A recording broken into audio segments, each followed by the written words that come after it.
저희 오늘 읽은 말씀 갖고 도망치는 야곱, 이런 제목으로 야곱 17번째 같이 은혜를 나누겠습니다. 저희 신앙인의 모습 중에 너무 세상과 신앙이 나누어져 있는 그런 모습들이 있습니다. 삶은 삶이고 신앙은 신앙인 거예요. 교회에서는 할렐루야인데 세상에서 사는 것 보면 놀렐루야입니다. 그런데 예수님 보면 세상과 삶을, 세상과 신앙을 나누지 않으셨어요. 예수님이 마태의 집에 가서 이제 그 마태를 부르시고 그 집에 가서 식사하실 때 거기 주변에 많은 죄인들, 세리들 같이 계셨다고, 같이 먹으셨다고 그렇게 나옵니다. 그때 바리새인들이 예수님의 제자들에게 당신의 선생은, 너희 선생은 어째서 죄인들과 세리들과 먹느냐 비난을 하잖아요. 그들은 함께 할 수 있는 사람, 함께 할 수 없는 사람, 거룩과 제됨을 나누었습니다. 저희 신앙인 중에도 이런 모습이 있습니다. 신앙이 없는 건 아니에요. 신앙은 분명히 있는데 그게 자기 삶하고는, 신앙의 삶하고는 관계가 없는 겁니다. 저희가 보고 있는 야곱과 그 아내 라헬이 바로 그런 모습의 신앙인들입니다. 라헬은 자녀를 못 낳으면서 도도하고 교만하고 콧대가 높고 그러던 그 교만하던 심령이 무너졌습니다. 내가 할 수 없는 영역들이 있다. 그걸 인정하면서 하나님을 구하는 여인으로 바뀌어졌습니다. 야곱도 아무도 내 편 대줄 수 없는, 아무도 의지할 사람 없는 그곳에, 외로운 곳에 있으면서 하나님을 붙잡는 신앙의 사람이 되었습니다. 라헬도 또 야곱도 신앙의 사람들이었어요. 그런데 그들의 삶의 모습은 어땠는지 저희가 오늘 같이 보려고 합니다. 저희가 지난주에 하나님이 야곱에게 나타나셔서 너의 고향집으로 돌아가라고 말씀하시는 그 내용을 보았는데요.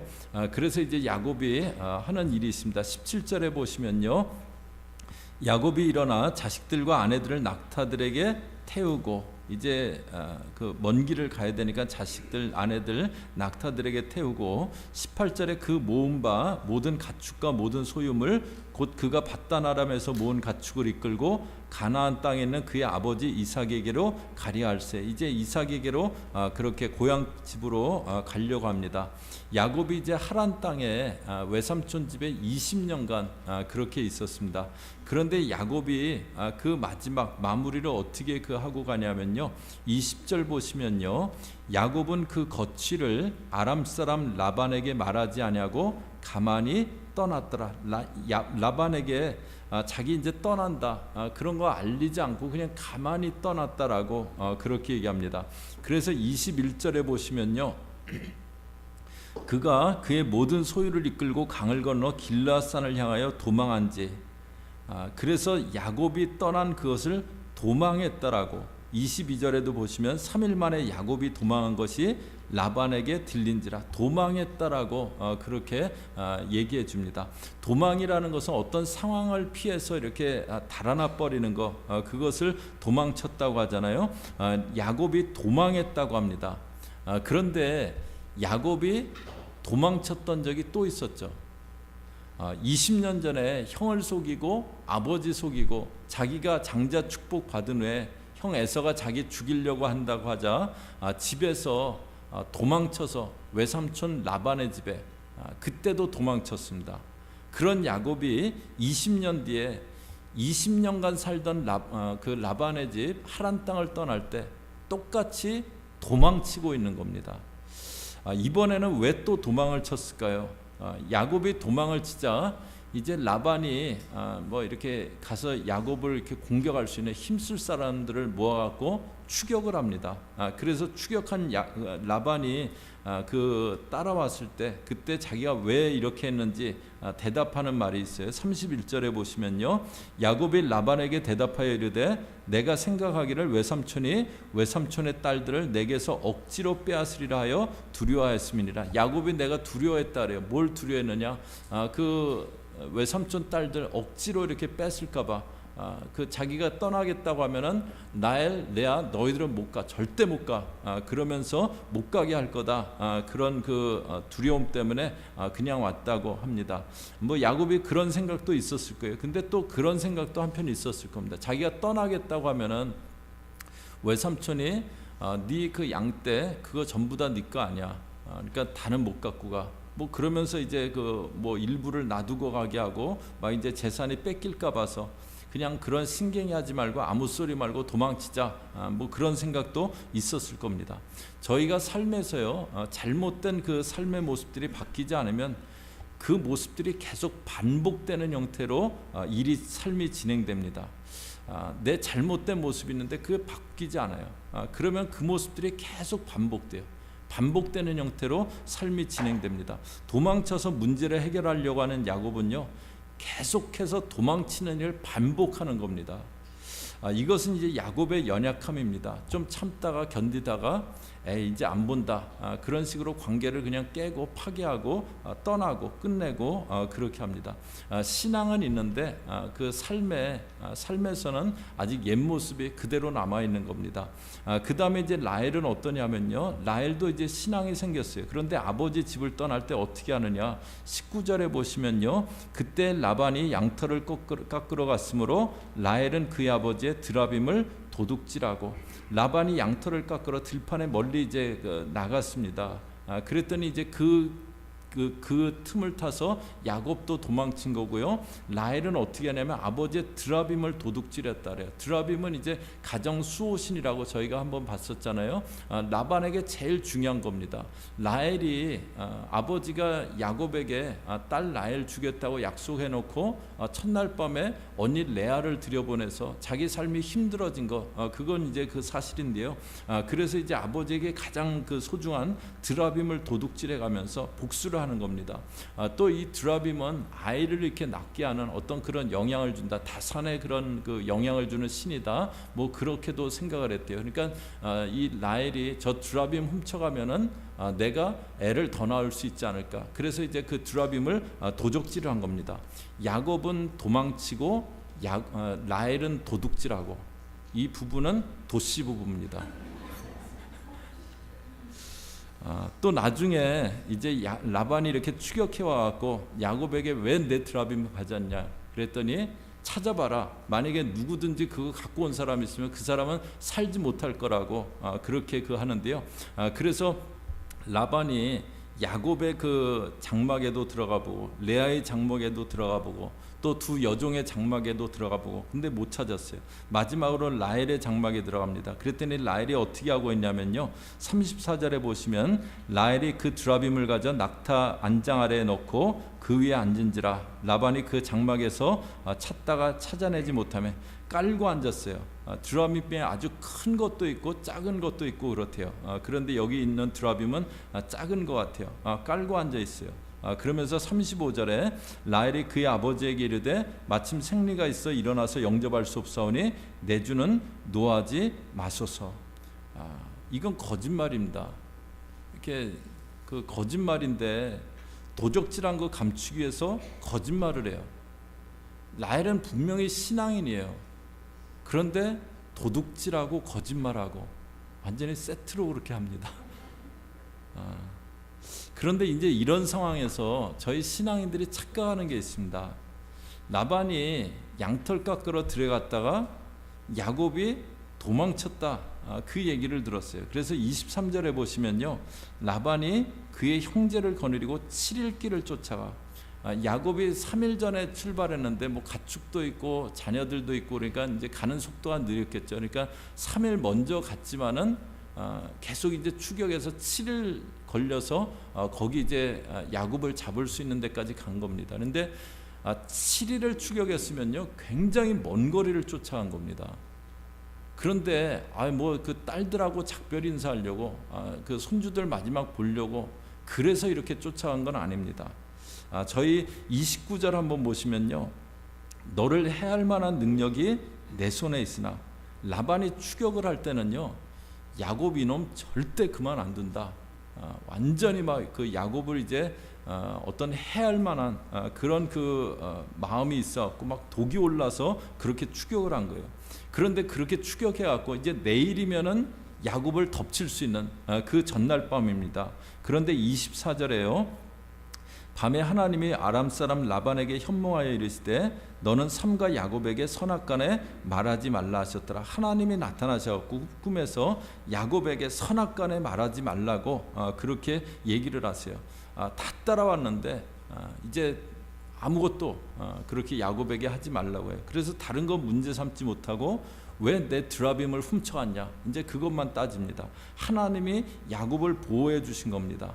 이것이 이제 저희들 믿는 사람들이 조심해야 될 그 부분인데요. 야곱이 도망을 가듯이 라헬이 도적질하고 거짓말하듯이 그래서는 안 되는 일들을 하는데 하나님이 이렇게 보호해 주셔서 별일이 안 일어나는 거예요. 그렇게 자기는 문제가 없는 사람이라고 그렇게 생각해요.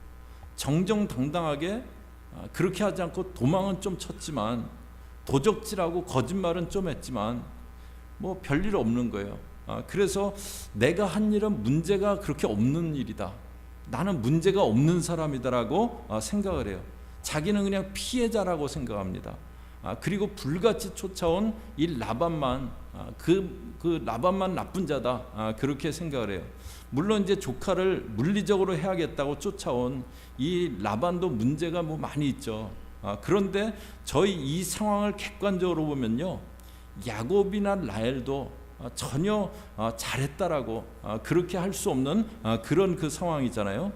저희가 삶을 살아가면서요, 신앙은 있지만 여러 가지 부족함을 갖고 살아갑니다. 그런데 하나님의 은혜로 보호하시기 때문에 나는 문제가 없다고 착각하면서 뭐 별일 안 일어났고 내가 한 일이 문제가 없다라고 그렇게 생각하고 착각하면서 살아가기가 쉬워요. 기독교의 그 용서라는 개념을 공격한 밀양이라는 영화에서 자기 그 아이를 살해한 그 살인범을 엄마가 용서해야겠다고 찾아갈 때 그 살인범이 예수를 믿었다고, 주님이 다 용서하셨다고 태평한 얼굴로 그렇게 얘기할 때 그 엄마가 거기서 뒤집어지잖아요. 자기는 용서받을 것도 없고 더 이상 이미 다 용서받았다고 그렇게 그 자기가 죽인 아이 엄마 앞에서 그렇게 얘기할 때요, 저희가 잘못해놓고도 주님이 은혜로 보호해 주셨다고 나는 문제 없는 사람이라고 그러면서 살아가기 쉬워요. 그러니까 그 안 믿는 사람들이 예수 믿는 사람들은 이중적이다, 예수 믿는 사람들은 이렇게 신뢰할 수 없는 사람들이다, 신앙에 대해서 회의를 갖게 되잖아요. 저희 믿는 사람들은요, 삶에서 책임감 있는 그런 사람이 돼야 될 줄로 압니다. 책임감 있는 사람. 야곱은요, 고향에 가면은 절대 만나면 안 되는 형 에서가 있어요. 하란 땅에는 다시 보고 싶지 않은 외삼촌 라반이 있습니다. 가는 곳마다 깨어진 관계가 널려 있는 거예요. 야곱이 힘들더라도 책임감 있게 풀어나갔다면 이렇게 되지 않았을 결과입니다. 형이 자기를 죽이겠다고 했을 때 아버지와 어머니, 형들 다 모여서 내가 이렇게 형 속인 거, 아버지 속인 거, 그건 내가 잘못했다, 용서해라.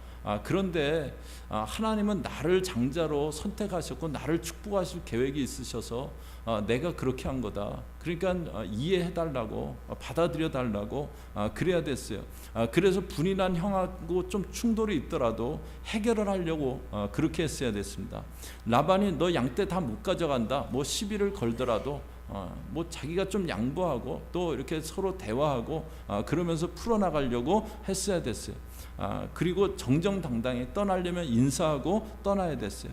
그런데 책임감 있게 그 상황을 직면하는 대신요, 슬그머니 도망쳐버리는 그 모습을 택합니다. 믿는 사람 중에도 이제 그런 그 사람들이 있어요. 그냥 이제 보지 말자, 그런 마음으로 도망치듯이 관계를 끝내요. 그냥 피하는 방법을 택하기 때문에 여기 가도 불편한 관계, 저기 가도 만나면 안 되는 관계, 그런 관계가 있습니다. 믿는 사람들은 도망치듯 상황을 회피하거나 책임을 벗어나려고 하면 안 됩니다. 저는 그 세바시라는 거를 이제 간혹 봅니다. 이렇게 세상을 바꾸는 시간 15분 그래갖고 15분 동안 어떤 주제에 대해서 이렇게 어떤 강연자가 이렇게 얘기하는 그거를 이런 주제에 대해서 이렇게 생각하는 견해도 있구나, 이제 뭐 그런 것 좀 이렇게 볼 수 있어서 간혹 이렇게 보는데요. 이렇게 최근에 봤던 것 중에 그런 게 있어요. 이렇게 그 사람들이 너무 마음 가운데 고통을 안고 살아간다면서 어떤 얘기를 하시냐면은 이렇게 이렇게 심적으로 어떤 고통스러운 상황을 이렇게 가볍게 하기 위해서 어떤 상황에 대해서 그냥 나 생각이 바뀌었어. 그러면서 그 상황을 벗어나라고 그냥 생각이 바뀌었어 그러면서 상황을 벗어나라고 그렇게 하기로 했잖아요. 그렇게 한다고 했잖아요. 누가 그러면 그때는 그렇게 생각했는데 생각이 바뀌었어요. 그러면 끝난대요. 생각이 바뀌었어요. 그리고 그냥 벗어나라고. 근데 많은 분들이 아주 좋다고 막 그 호응을 많이 하시더라고요. 그런데 그건 굉장히 이렇게 위험한 그런 생각이잖아요. 내가 이렇게 하겠다고 하고 상대편은 그렇게 알고 기대하고 있어요. 그런데 막상 일이 닥치자 나 그렇게 안 한다. 그렇게 하기로 하셨는데 어떻게 그러시냐 그럴 때 그때는 그렇게 생각했는데 그렇게 하려고 했는데 생각이 바뀌었어요. 그러라는 거예요. 자기는 이렇게 뭐 짐에 앉을지 모르지만 편할지 모르지만 참 무책임한 모습이잖아요. 그것도 일종의 그 상황에서 도피하고 도망쳐버리는 모습이잖아요. 상대편은 믿고 있다가 얼마나 당황하고 어려워지겠습니까? 믿는 사람들은요, 내가 한 말에 대해서 책임지려고 그렇게 해야 됩니다. 믿는 사람들은 그냥 상황만 모면하려고 하는 게 아니고요, 힘들고 어려워도 책임감 있게 살아가려고 하는 사람들이 돼야 됩니다. 또 믿는 사람들은요, 진실해야 돼요. 저희 라헬이 믿는 사람이지만 도둑질하는 거, 거짓말하는 거 태연하게 하잖아요. 어떤 경우도 믿는 자인데 진실치 않아서는 안 됩니다. 저희가 뭐 믿는 사람들이 완전 거짓말을 하고 이제 뭐 그런 경우는 잘 없잖아요. 그런데 그냥 어떤 거는 쓱 가리고 뭐 좋은 쪽만 얘기하고 그럴 수도 있어요. 그거는 일종의 조작하는 거잖아요. 그렇지 않고 진실하려고 해야 됩니다. 믿는 사람들은 어둠이 없어야 되고요, 빛되게 살아가야 됩니다.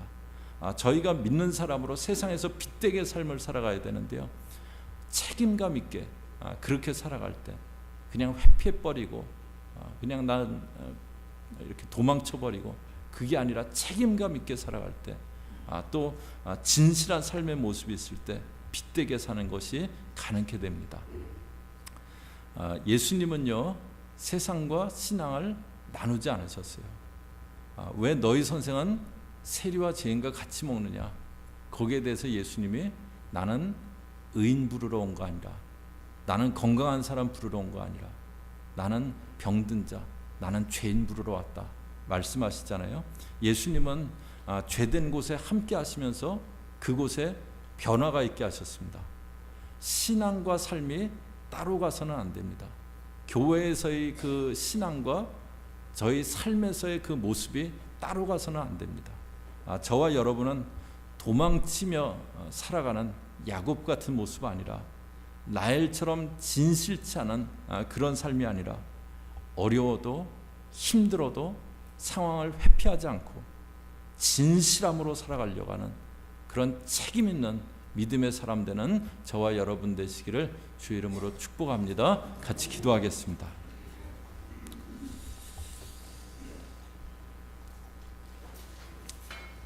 하나님 아버지, 고향집을 도망쳐서 하란 땅에 왔던 라반이, 야곱이 이제 또 라반의 집에서 도망치는 그 장면을 보았습니다. 도둑질하고 거짓말하고 태연한 그 라헬을 보았습니다. 하나님, 저희들 세상에서 빛되게 살아갈 수 있게 책임감 있게 진실하게 살면서 빛되게 살아가는 그런 믿음의 사람들 되어지게 저희 모두 붙잡아 주시고 함께하여 주시옵소서. 그래서 저희가 주님께 영광 가리지 않고 주님께 찬송을 올려드리는, 영광을 올려드리는 그런 믿음의 사람들 다 되게 하여 주시옵소서. 예수님의 이름으로 기도 올리옵나이다. 아멘.